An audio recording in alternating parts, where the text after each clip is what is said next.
Hello student, स्वागत है आपका विक्रम एकेडमी के यूट्यूब चैनल पर। आज हम 9th स्टैंडर्ड का साइंस सब्जेक्ट सीखने जा रहे हैं। टॉपिक है 9 इन्वायरमेंटल मैनेजमेंट। तो चलो देखते हैं कंसेप्ट इन्वायरमेंटल मैनेजमेंट, ये टॉपिक है। चलो फोकस करते हैं। कंसेप्ट है पहला, weather and climate. Atmospheric condition at a specific time at a particular place are referred to as weather. जो भी एटमॉस्फेरिक कंडीशन होगा सर्टन टाइम में सर्टन प्लेस पे, उसे वेदर बोलते हैं। Atmospheric condition depend upon a variety of factors, और so many factors ऐसे होते हैं जिस पे डिपेंड होगा एटमॉस्फेरिक कंडीशन क्या होगा।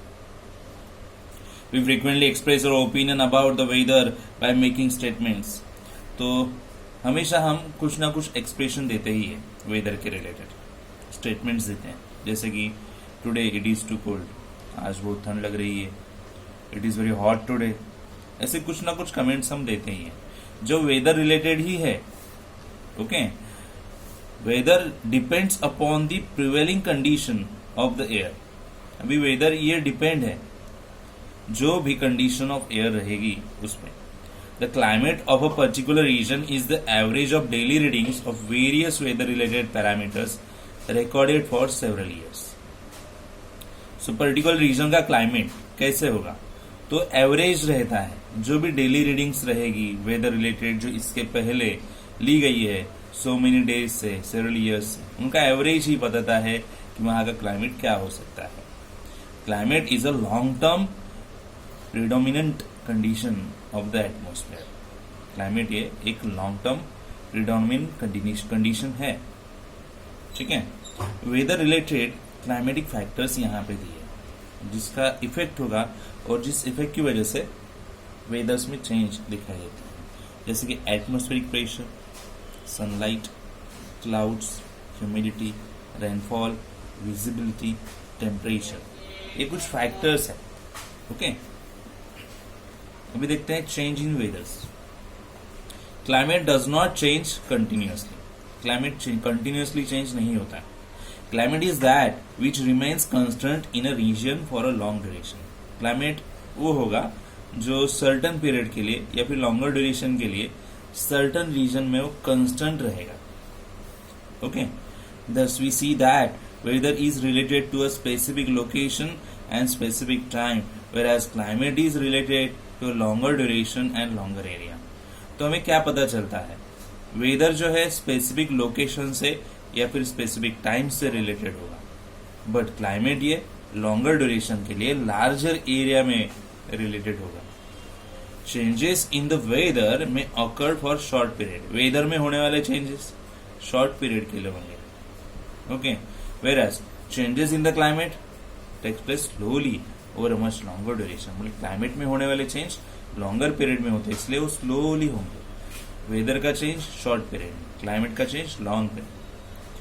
Climate plays a very important role in our day to day life. Climate का जो रोल है हमारे लाइफ में बहुत इंपॉर्टेंट है। It influence our basic need like food, clothing and shelter as well as our occupations. Because of climate हमारी basic needs जो है वो दिखाई देती है। फूड अलग होगा हर एक क्लाइमेट्स में, क्लोथिंग, शेल्टर्स, ऑक्यूपेशंस अलग अलग होते हैं। Climate is specially important for an agrarian country like India. मतलब हमारी कंट्री आपको पता ही है, सबको पता है, एग्रीकल्चर बेस्ड कंट्री है, और ऐसे कंट्री में क्लाइमेट ये इंपॉर्टेंट बन जाता है। Various climatic factors like direction and speed of wind, so many climatic factors बताए गए हैं। देखो, direction and speed of wind, temperature, atmospheric pressure etcetera are considered during construction of runways, seaports, huge bridges and skyscrapers. तो ये सब factors consider किए जाते हैं। अगर हम कंस्ट्रक्ट कर रहे हैं रनवेज, अगर हम सीपोर्ट्स बना रहे हैं, ह्यूज ब्रिजेस बनाने हैं, स्काईस्क्रैपर्स बनानी है, बड़ी बड़ी बिल्डिंग्स बनानी है, तो ये सब फैक्टर्स का सोचना पड़ता है। सो ये फैक्टर्स से रिलेटेड ही हम वो काम कर पाएंगे। ऊपर वाला पार्ट तो रिड्यूस हो चुका है, हम यहाँ से देखेंगे 97 पेज पे। While ascertaining the climate of a particular region, a review of earlier studies of a various aspect of climate is very important. तो स्टूडेंट्स, अगर हमें किसी प्लेस का क्लाइमेट डिसाइड करना है, किसी रीजन का क्लाइमेट डिसाइड करना है, तो इसके पहले के जो अर्लियर स्टडीज रहेंगे उनका यूज इंपॉर्टेंट होता है. Most countries in the world have established meteorology department for making and recording such observation. ऐसे ऑब्जर्वेशन रिकॉर्ड करना, बनाना, इसके लिए मेट्रोलॉजी डिपार्टमेंट बनाए गए बहुत सारे कंट्रीज में. These departments have observatories which are equipped with the modern instruments and technology. ऐसे डिपार्टमेंट्स में मॉडर्न ऑब्जर्वेटरीज है, पूरे इक्विपमेंट के साथ, मॉडर्न इंस्ट्रूमेंट के साथ, टेक्नोलॉजी के साथ, ये सब रिकॉर्ड करने के लिए, ऑब्जर्व करने के लिए. If present climatic condition are analyse with reference to the past climatic condition, अगर प्रेजेंट की climatic condition past climatic condition से रिफर की गई, we can predict climatic changes of the future. तो फ्यूचर में क्या क्लाइमेटिक चेंजेस होंगे ये हम गेस कर सकते हैं, प्रेडिक्ट कर सकते हैं. However as a climate is the net result of a complex mixture of various atmospheric factors. तो क्लाइमेट ये एक नेट रिजल्ट है, अलग अलग एटमॉस्फेरिक फैक्टर्स का एक कॉम्प्लेक्स मिक्सचर बन जाता है.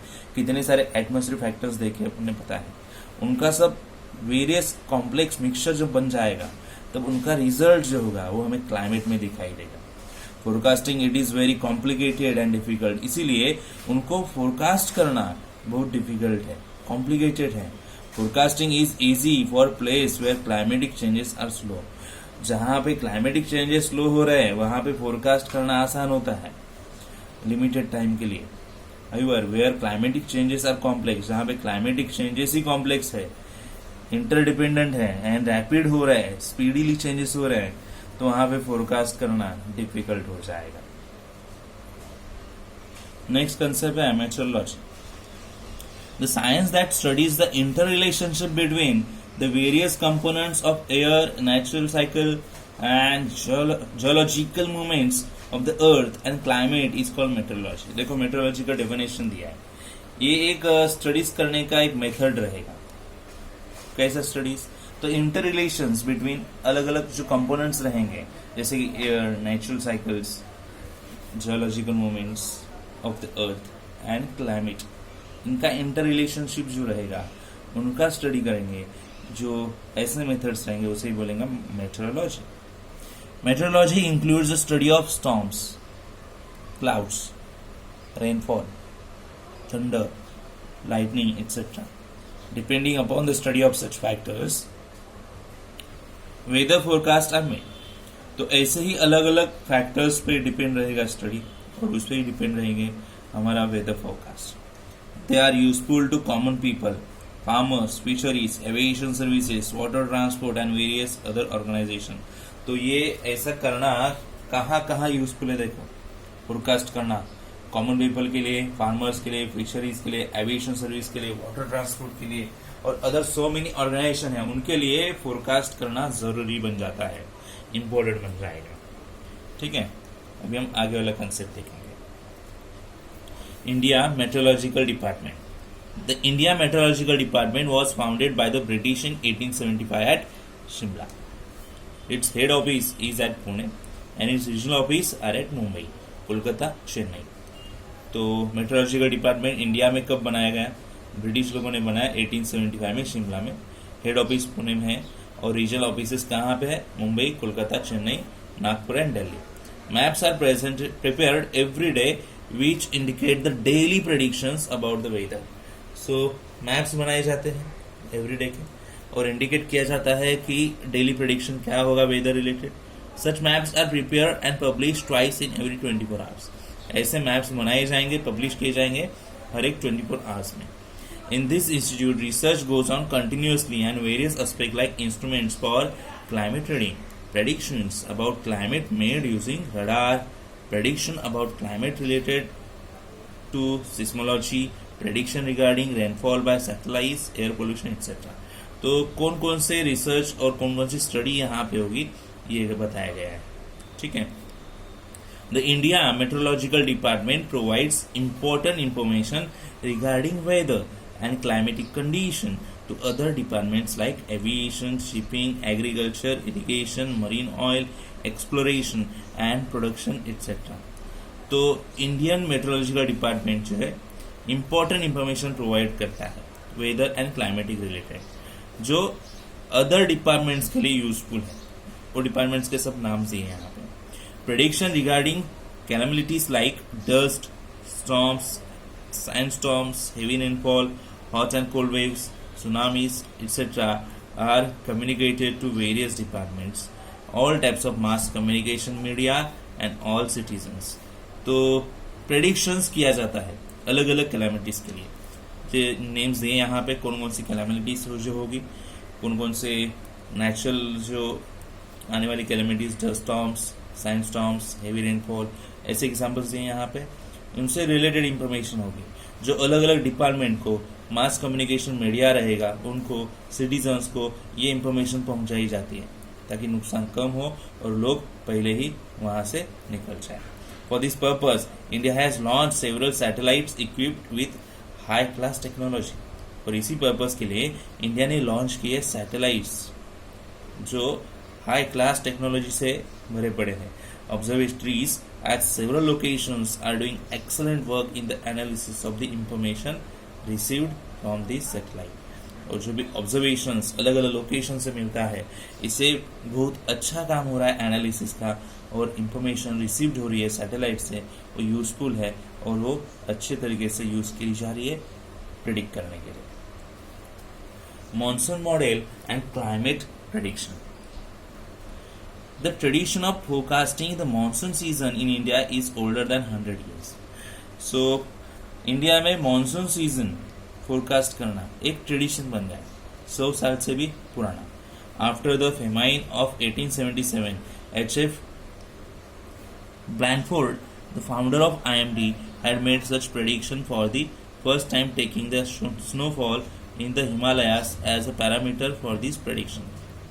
तो सबसे पहले जब फेमाइन आया था 1877 में, उसके बाद H.F. ब्लैंडफोर्ड, इन्होंने, ये एक्चुअली फाउंडर है IMD के, तो उन्होंने क्या किया, ऐसा प्रेडिक्शन करना चालू किया। उन्होंने बेस लिया कि फर्स्ट टाइम हिमालय में स्नोफॉल कब आ रहा है, वो एक पैरामीटर लिया और वो पैरामीटर बेसिस पे प्रेडिक्शन करना चालू किया।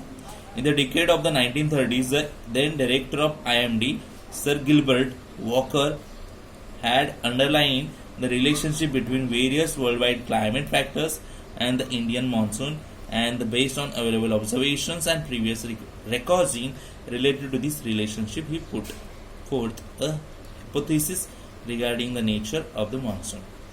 तो बाद में 1930s के डिकेड में जो डायरेक्टर थे IMD के, सर गिलबर्ट वॉकर, उन्होंने अंडरलाइन की रिलेशनशिप, कहाँ की, वर्ल्ड वाइड क्लाइमेट फैक्टर्स क्या है और इंडियन मानसून क्या है, इनके बीच के रिलेशनशिप जो है वो अंडरलाइन करके दिखा है।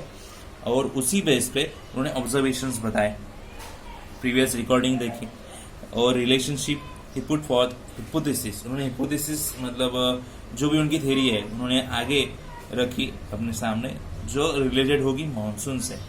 With the initiative of doctor Vasantrao Gowariker, in the decade of the 1990s, a monsoon model based upon 16 worldwide climatic parameters was developed.